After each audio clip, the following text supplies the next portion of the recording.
All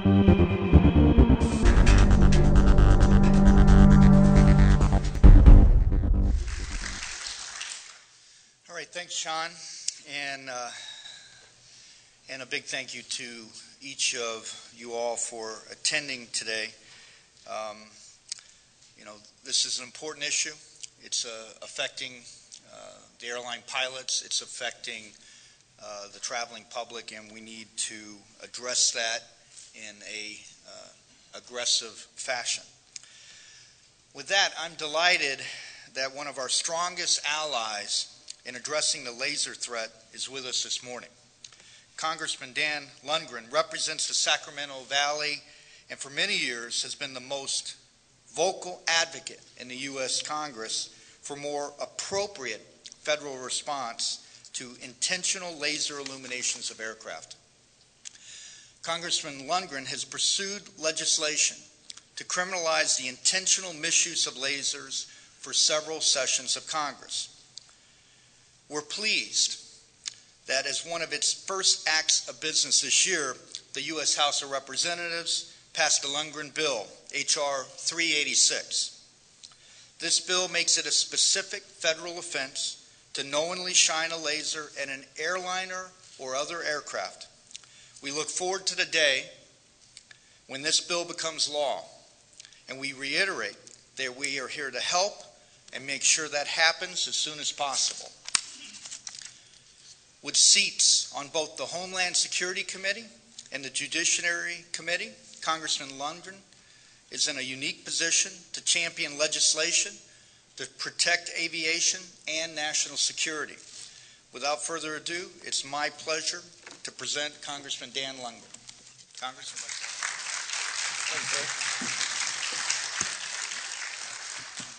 Well, thank you very much. And first of all, let me tell you, it is a privilege for me to be here. There are those of you in law enforcement from the FAA, and particularly those of you who are pilots. As someone who commutes across the country on a very regular basis, I spent a lot of time with you in the air. I took a little side trip this last weekend coming back from my district to stop at my alma mater, Notre Dame, to see them play. Unfortunately, everybody came to play except our team. But we will come back. I appreciate everything that you've done. When I get on the airplane, of course, those of you who are pilots, I entrust my life to you. I appreciate the job that you do. In a very real sense, that's at the heart of our discussion today. Anytime any of us board a flight, there's an expectation that everything has been done to ensure our safety, that everything's been done to prepare for any number of contingencies that might occur during the course of that flight. So there is no doubt that an issue like this is of very, very serious importance.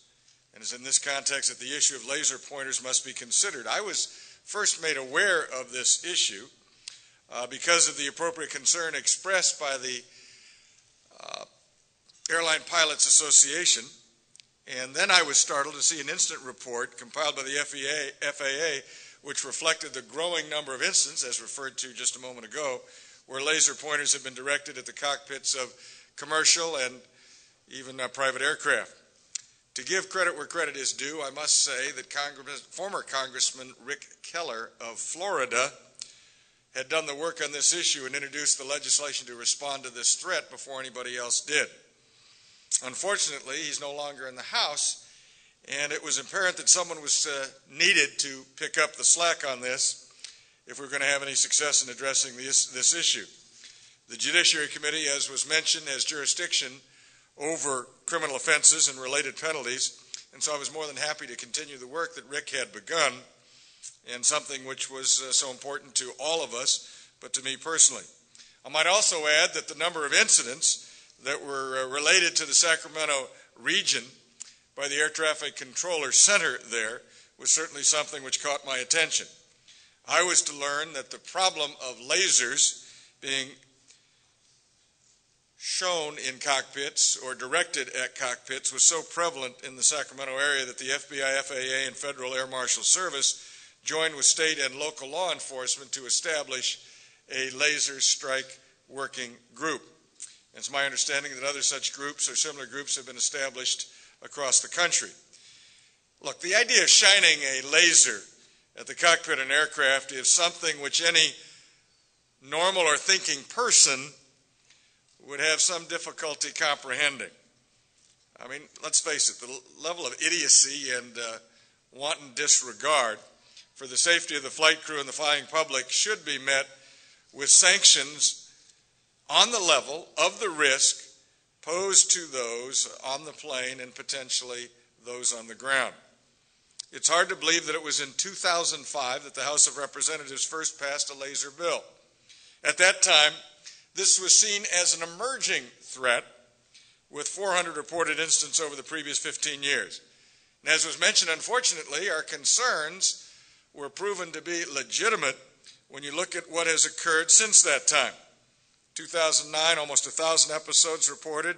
2010, 2,800 incidents reported, and it looks like we're going to break that record this year. Most of what I've learned about this criminal conduct comes from what I've learned from the pilots, at least from the letter. As I read from the letter that was sent to me, which I read on the House floor, quote, "The inappropriate use of widely available laser pointers against airborne flight crews represents a genuine and growing safety and security concern. At a minimum, the laser illumination of a cockpit creates a flight crew distraction and in more serious cases can result in eye damage and temporary distraction." I read these words back to those of you who are members of that organization only to reassure you that when you said, what you said holds a particular sway with my colleagues, if for no other reason that so many of them, as soon as we finish business at the end of a week, are on our planes back to their districts. And I want you to know that our success in the House would not have been possible without your important contribution to that debate. It's my hunch that during takeoff and landing phases of the flight that you pilots have more than enough to deal with than to have an additional threat and distraction of a laser being directed at the cockpit of your aircraft.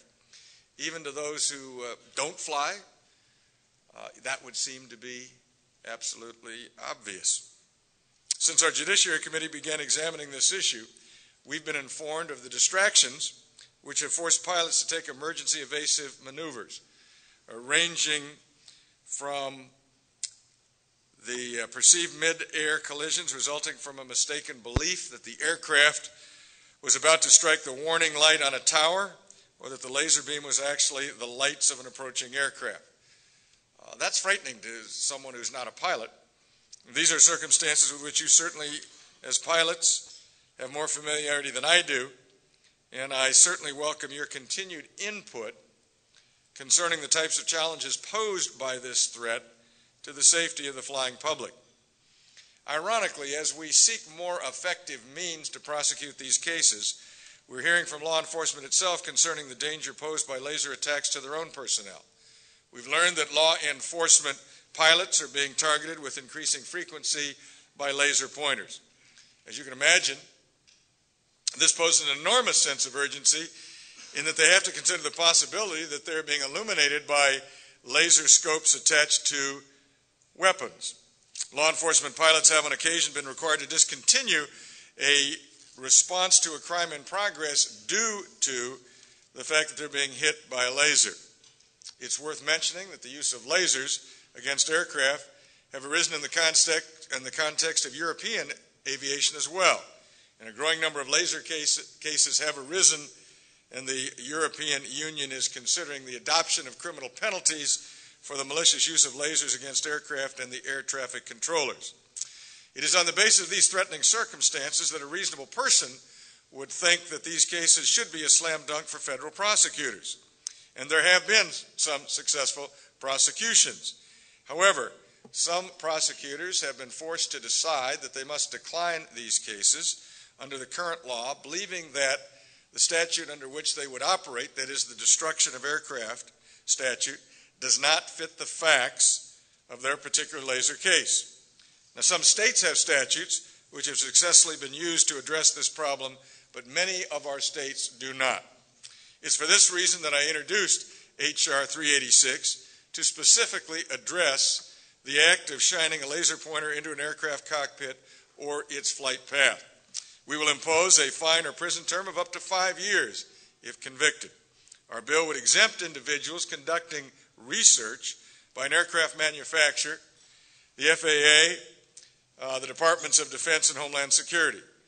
Also, persons sending a distress signal by way of a laser would be exempt from the terms of the bill. So we've tried to meet all of the criticisms of the over-application of potential criminal sanctions. I would mention that we provide the Attorney General, in consultation with the Secretary of Transportation under the terms of this bill, to provide regulations to carry out the purpose of the legislation. I mention this because, believe it or not, there was an objection in our committee markup about providing such an authority to an administrative agency. I pointed out at the time, and would reemphasize today, that aside from the fact that these agencies already have regulatory authority, in legislation like this, we're not able to foresee all of the potential circumstances where lasers might be used for legitimate purposes. Contrary to the criticism that this language would unduly expand the authority of federal agencies, in fact, it would provide those agencies with the clear authority to circumscribe the scope of our legislative intent. In other words, trying to make sure that the statute is regulated in such a way that it makes sense under the circumstances of facts that are found later on. I'd also like to point out that Senator Sheldon Whitehouse has introduced S-1608, which has virtually identical language to my bill. And, of course, as has been mentioned, our bill has passed the House. The one change in the bill reflects his decision to place the Senate ahead of the House in order of notification concerning regulatory changes. No big deal. If he wants to put the Senate first, put the House second, as long as we're both informed, I don't have any problem. I would mention to him, though, that it is the House that the Constitution talks more about than the Senate, but that's another thing. I'm sure he feels this to be a senatorial privilege, and it's further evidence of the fact that the real competition on Capitol Hill is not between Republicans and Democrats, but between the Senate and the House. As we like to say, on the House side, I say as a Republican, the Democrats are adversaries, but the real enemy is the Senate. But that's just sort of inside baseball. I would be more than happy to yield to the Senate language, which is substantively identical. Although there's been strong support for efforts to address the laser issue, there's a new challenge which has arisen concerning the alleged violations of states' rights. Now, you have to understand, I am someone who stands for states' rights. I stood for states' rights this last week on a very controversial issue dealing with guns, where I had to try and figure out a balance between the 10th Amendment and the Second Amendment. I understand and appreciate the idea of federalism. I'm one of the strongest proponents of it.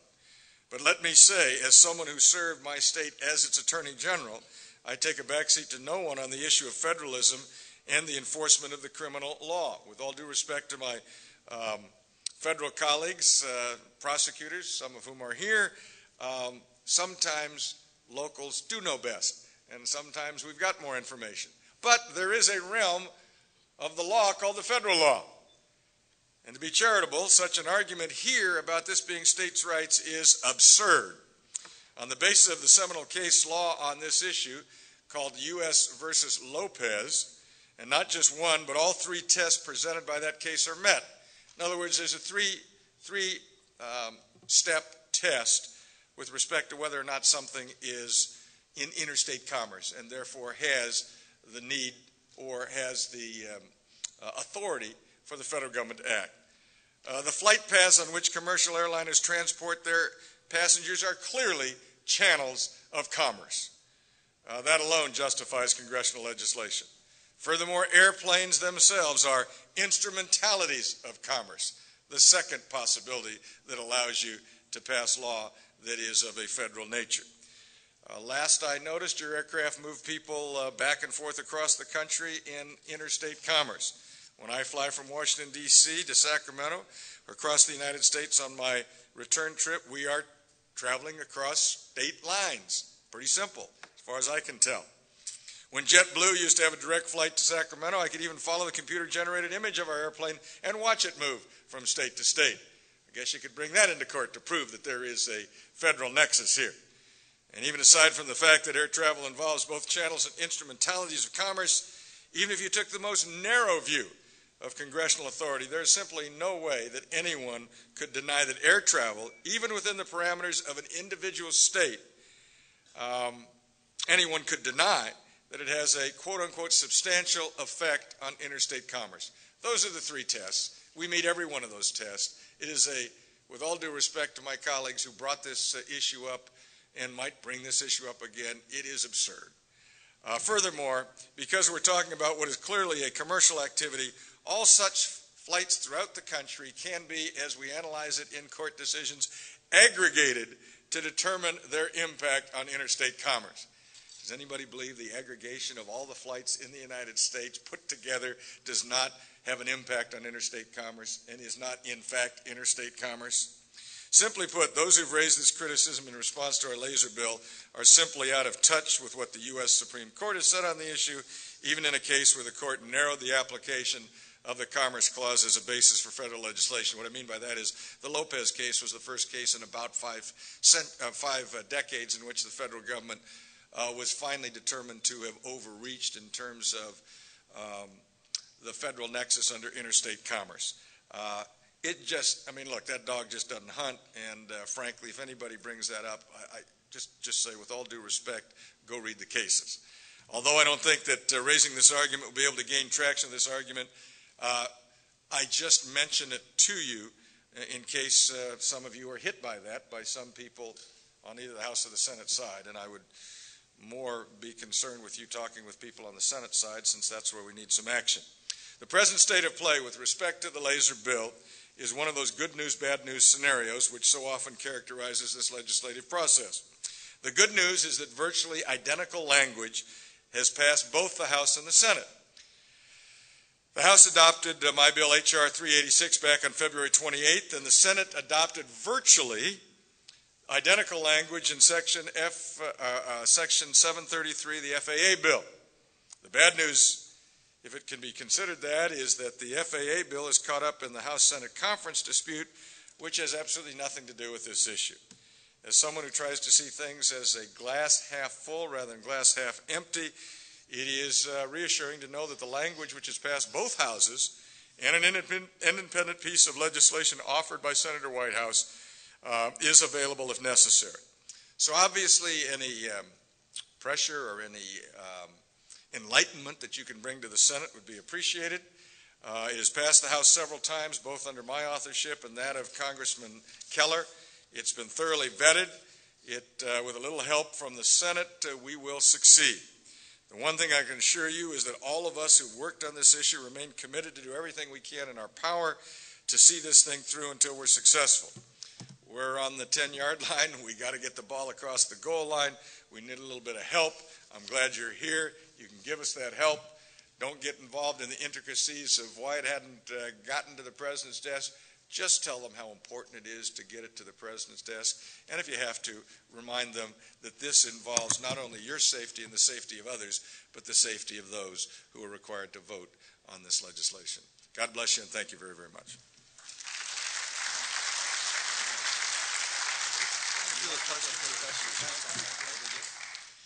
Thanks, Congressman Lungren. Your leadership and determination to combat the problem of lasers used against aviation is absolutely noteworthy. It's the precise type of leadership we need at this moment in time, and we thank you for that.